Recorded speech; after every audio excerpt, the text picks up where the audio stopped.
Hello दोस्तों, आप सभी का स्वागत है आपका अपने यूट्यूब चैनल शिक्षालय में। तो दोस्तों, आज की इस वीडियो में मैं आप लोग के सामने टॉप वीवीआई ऑब्जेक्टिव क्वेश्चन लेके आ चुके हैं, जो आप लोग को कल के जो एग्जाम में होने वाला है इसमें से दोस्तों आप लोग को पूछे जाने वाला है। तो आप लोग वीडियो में एंड तक बने रहिए और आप लोग आज का जो वीवीआई ऑब्जेक्टिव क्वेश्चन बता रहे हूँ इसको आप लोग जरूर याद करके जाइएगा। सबसे पहला क्वेश्चन देख लीजिए, निकट दृष्टि दोष क्या है, इसे कैसे दूर किया जाता है। तो दोस्तों, इसका आंसर लिख लीजिएगा। जब किसी वस्तु निकट की वस्तुओं को तो स्पष्ट देख सकती है और दूर की वस्तु को स्पष्ट नहीं दिखाई देती है, तो ऐसे दोष को निकट दृष्टि दोष कहते हैं। और इस दोष को दूर करने के लिए अवतल लेंस के चश्मे का उपयोग किया जाता है। तो दोस्तों, ये था फर्स्ट क्वेश्चन।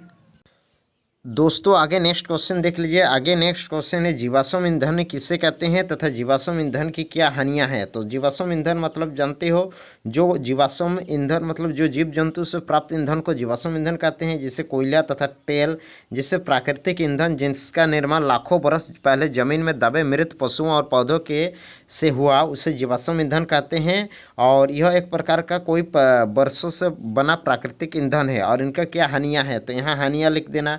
जीवाश्म ईंधन एक अनवीकरणीय है। अनवीकरणीय मतलब जो कभी भी समाप्त हो सकती है। 2 नंबर, इनके जलने से दोस्तों कार्बन डाइऑक्साइड, नाइट्रोजन और सल्फाइड के ऑक्साइड बनते हैं, जो स्वास्थ्य के लिए हानिकारक होते हैं और जल भूमि के लिए बुरा प्रभाव पड़ता है। तो ये था दोस्तों 2 नंबर क्वेश्चन। अगला क्वेश्चन देख लीजिए। अगला क्वेश्चन देख लीजिए, धातु और अधातु में 2 भौतिक और 2 रासायनिक गुणों में अंतर लिखना है। जी हाँ दोस्तों, रासायनिक गुण में पहले अंतर लिखिएगा 2 ठो और भौतिक गुण में 2 ठो अंतर लिखिएगा। रासायनिक गुण में अंतर लिख लीजिएगा, धातु के ऑक्साइड क्षारीय होते हैं और अधातु के ऑक्साइड दोस्तों अम्लीय होते हैं। धातु लाल लिटमस को नीला करता है और धातु नीला लिटमस को लाल करता है। धातु इलेक्ट्रॉन त्याग कर धन आयन बनाते हैं और अधातु इलेक्ट्रॉन त्याग कर ऋण आयन बनाते हैं। यह तो दोस्तों रासायनिक गुणधर्म। और भौतिक गुणधर्मों में आप लोग लिखिएगा, धातु कठोर होती है और धातु भंगुर होती है, धातु चमक होती है और धातु चमक नहीं होती है। तो ये तो दोस्तों धातु और धातु में अंतर। आगे दोस्तों आप लोग कुछ फॉर्मूला याद करके जाइएगा, जैसे निम्नलिखित यौगिकों के रासायनिक सूत्र लिखिए। देख लीजिए, साधारण नमक, इसका रासायनिक सूत्र है NaCl, जल, H2O, धावन soda Na2CO3 into 10H2O, baking soda NaHCO3। आगे दोस्तों आप लोग आहार श्रृंखला वाला क्वेश्चन याद करके जाइएगा। पोषी स्तर क्या है, एक आहार श्रृंखला का उदाहरण दीजिए और इसमें विभिन्न पोषी स्तर को बताइए। अब पोषी स्तर मतलब जानते होंगे, किसी आहार श्रृंखला के विभिन्न चरणों को पोषी स्तर कहते हैं। तो ये देख लीजिए, आहार श्रृंखला का ये एक चरण है, इसको कहते हैं पोषी स्तर। जैसे ये आहार श्रृंखला का उदाहरण, घास को खाएगा टिड्डा, टिड्डा को खाएगा मेढक, मेढक को सांप। इसको आप लोग ऐसे भी लिख सकते हो, घास को खाएगा हिरन, हिरन को खाएगा शेर। और ये हुआ हम लोग का पोषी स्तर। अब इसमें ये वाला घास हुआ प्रथम पोषी स्तर, हिरन हुआ द्वितीय पोषी स्तर और शेर हुआ तृतीय पोषी स्तर। आगे दोस्तों बायोलॉजी का मोस्ट इंपोर्टेंट वीवीआई क्वेश्चन है, मानव उत्सर्जन तंत्र। इसको आप लोग तैयारी करके जाइएगा। ये वाला चित्र वहाँ पे एक तो ड्राइंग बनाने आएगा ही आएगा। मानव उत्सर्जन तंत्र देख लीजिए, चित्र किस प्रकार से बनाएगा। तो इस प्रकार से चित्र बनाएगा, एक टो में धमनी लिख लीजिएगा और एक टो में सिरा लिख लीजिएगा। ये वाला आप लोग ब्रिक बना दीजिएगा और इधर वाला मूत्राशय बनाएगा और ये वाला मूत्र नालिका बनाएगा और नीचे वाला मूत्र मार्ग। तो इस प्रकार से आप लोग एक चित्र जरूर याद करके जाएगा। चित्रों वाला नाम लेबलिंग करना आप लोग को आएगा ही आएगा। अगला नेक्स्ट क्वेश्चन देख लीजिए, ओजोन परत। ओजोन परत से रिलेटेड एक जरूर क्वेश्चन आएगा। ओजोन क्या है, यह किसी परितंत्र को किस प्रकार प्रभावित करता है। तो ओजोन जानते हो, ओजोन ऑक्सीजन का एक अपरूप होता है, जिसका ऑक्सीजन के 3 परमाणुओं से मिलकर बना है और इसका अणुसूत्र होता है O3।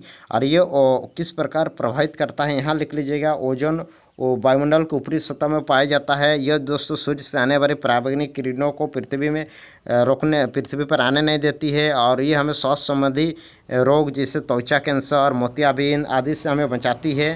तो इस प्रकार से हमें नुकसान से बचाती है। तो इस प्रकार पारितंत्र से नष्ट होने से बचाती है। तो इस प्रकार ओजोन के बारे में आप लोग लिख लीजिएगा। आगे दोस्तों फिजिक्स में क्वेश्चन देख लीजिए, उत्तल दर्पण के उपयोग को याद कर दीजिएगा। उत्तल नहीं तो अवतल दर्पण के उपयोग 2 टो में से एक टो आएगा ही। उत्तल दर्पण का उपयोग वाहनों के पश्चात देखने के लिए उपयोग किया जाता है, ये याद कर लीजिएगा। और अवतल दर्पण का उपयोग वाहनों को आगे हेडलाइट में याद किया जाता है। तो ये वाला आगे देख लीजिए, याद कीजिएगा। सामान्य आँख के लिए स्पष्ट देखने की न्यूनतम दूरी कितनी है। तो स्पष्ट देखने की न्यूनतम दूरी दोस्तों 25 सेंटीमीटर। मोस्ट वीवीआई क्वेश्चन है। और मानव नेत्रों में किस प्रकार का लेंस होता है, तो मानव नेत्रों में दोस्तों उत्तल लेंस होता है। आगे दोस्तों केमिस्ट्री में रासायनिक समीकरण को संतुलित करना जरूर आप लोग सीख लीजिएगा। ये वाला आप लोग को इम्पोर्टेंट है, काहे कि इनमें से आप लोग अब आएगा तो इसको आप लोग बनाना भूलिएगा मत। ये आप लोग का 3 नंबर का रहेगा तो 3 के 3 नंबर मिलने वाला है, 5 नंबर का रहेगा तो 5 के 5 नंबर मिलने वाला है।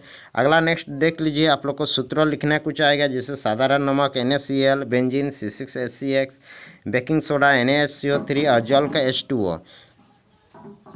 नेक्स्ट क्वेश्चन आप लोग दोस्तों निकट दृष्टि दोष और दीर्घ दृष्टि दोष, इसमें दोस्तों अंतर आप लोग जरूर पढ़िएगा। निकट दृष्टि दोष जो निकट के वस्तु को स्पष्ट देख सकेगा परंतु दूर की नहीं, और दूर दृष्टि दोष जो दूर की वस्तु को स्पष्ट दिखेगा और निकट की नहीं। इनके कारण बताना है और उपचार। निकट को अवतल लेंस और दूर को उत्तल लेंस। तो इस प्रकार से आप लोग लिख लीजिएगा। निकट दृष्टि दोष का परिभाषा लिख लीजिएगा, उसका कारण लिख लीजिएगा। नेत्रगोलक का लंबा होना, लेंस की वक्रता त्रिज्या अधिक होना, और उपचार में लिख लीजिएगा लेंस दृष्टि दोष को अवतल लेंस के चश्मे का उपयोग होता है।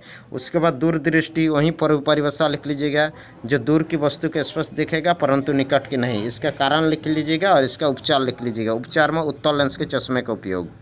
आगे दोस्तों केमिस्ट्री में आप लोग को संरचना सूत्र बनाने जरूर अब आइए सीख लीजिएगा। जैसे मीथेन का सूत्र होता है, मीथेन का सूत्र दोस्तों C6H6। अब C6H6 का दोस्तों मीथेन का सूत्र होता है दोस्तों CH4। अब CH4 का दोस्तों स्ट्रक्चर बनाना जरूर आना चाहिए। तो इस प्रकार से बीच में C लिखेगा और यहाँ पे 4 H लगा दीजिएगा। तो इस प्रकार से आप लोग को संरचना सूत्र बन जाएगा CH4।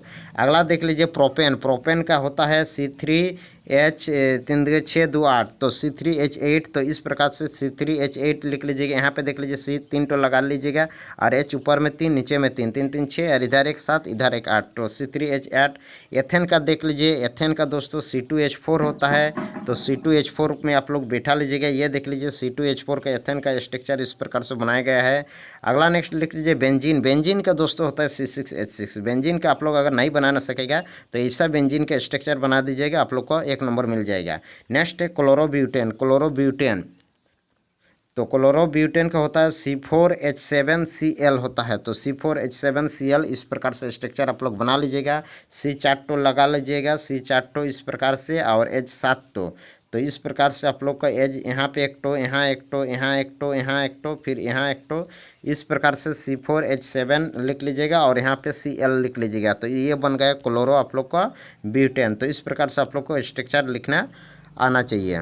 आगे दोस्तों बायोलॉजी में वायवीय और अवायवीय श्वसन और अंतर में जरूर पढ़ के जाइएगा। इसमें ऑक्सीजन का प्रयोग होता है, इसमें ऑक्सीजन प्रयोग नहीं होता है।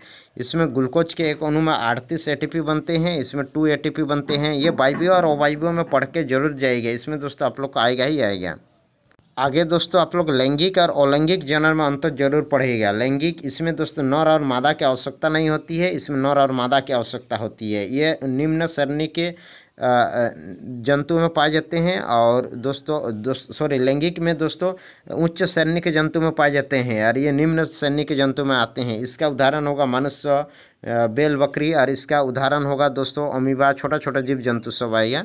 हाँ, तो इस प्रकार से आप लोग जिससे देख सकते हो ये इसका अमीबा हुआ, अमीबा, फूफन।